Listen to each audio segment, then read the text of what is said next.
this question revolves around high-performing Gen Ys. And I know, of course, from where I studied, where I graduated at, and some of my friends who are really very typical high flyers, they display a lot of leadership position. Even before they graduated, they were like presidents of student council, presidents of different CCAs, they led national projects, they were national athletes, etc. So these are like the blue-eye babies that corporates are courting after.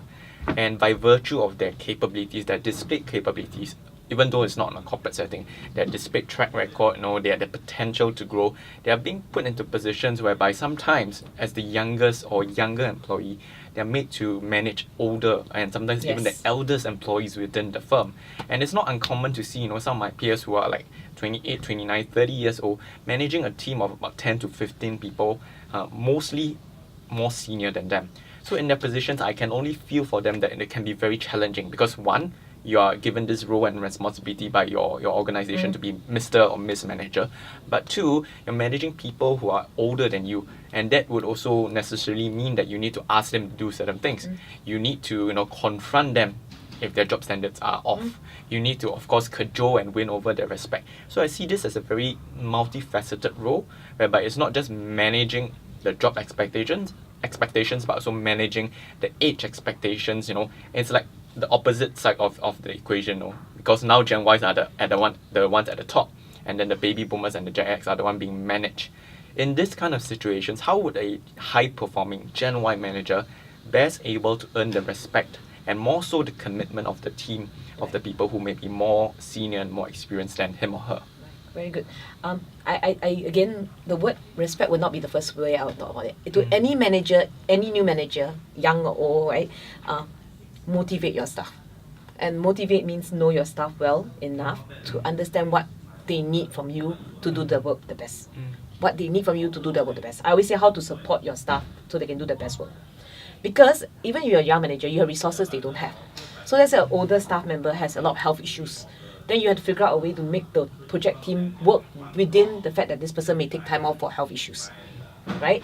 Young mom or family-oriented, whether you can remodel the communications or the technology so that they can do some work from home, right? As long as you motivate them, that means they're ready to do the work and they feel that they can do it well given their circumstances, then you earn their respect. Okay. Asking for respect before you get some evidence of deserving it is usually not going to happen, not for Gen Y, for anybody.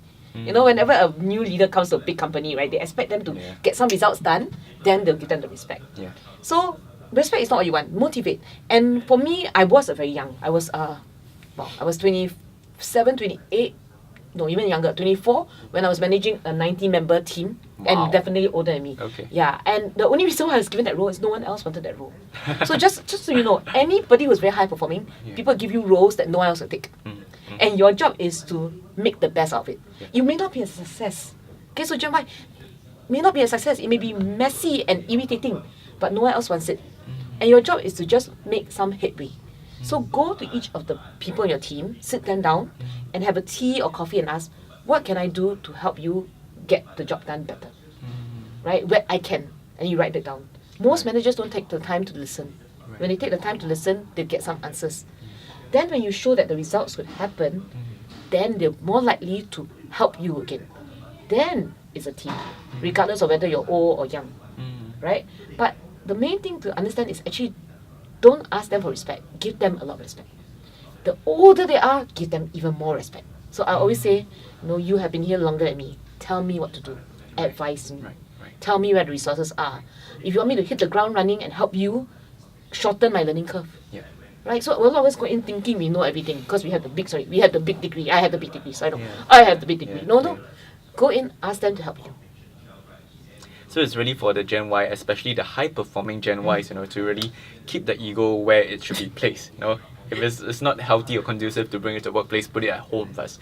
And I really appreciate your lesson about in your situation how you individually reached out to, and I think there's a lot of respect to be earned in that process, because I dare say it's not a lot of managers' willingness to sit down people individually and do this individual interview to ask what are kind of challenges and struggles you're having, how can I help you best. Of course as a manager point of view, resources are limited, your obligations are your powers are limited.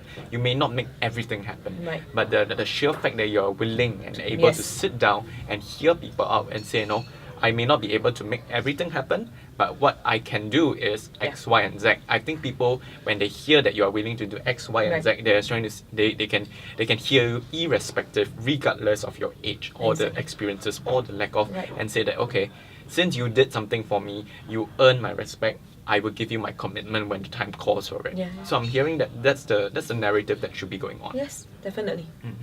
Thank you.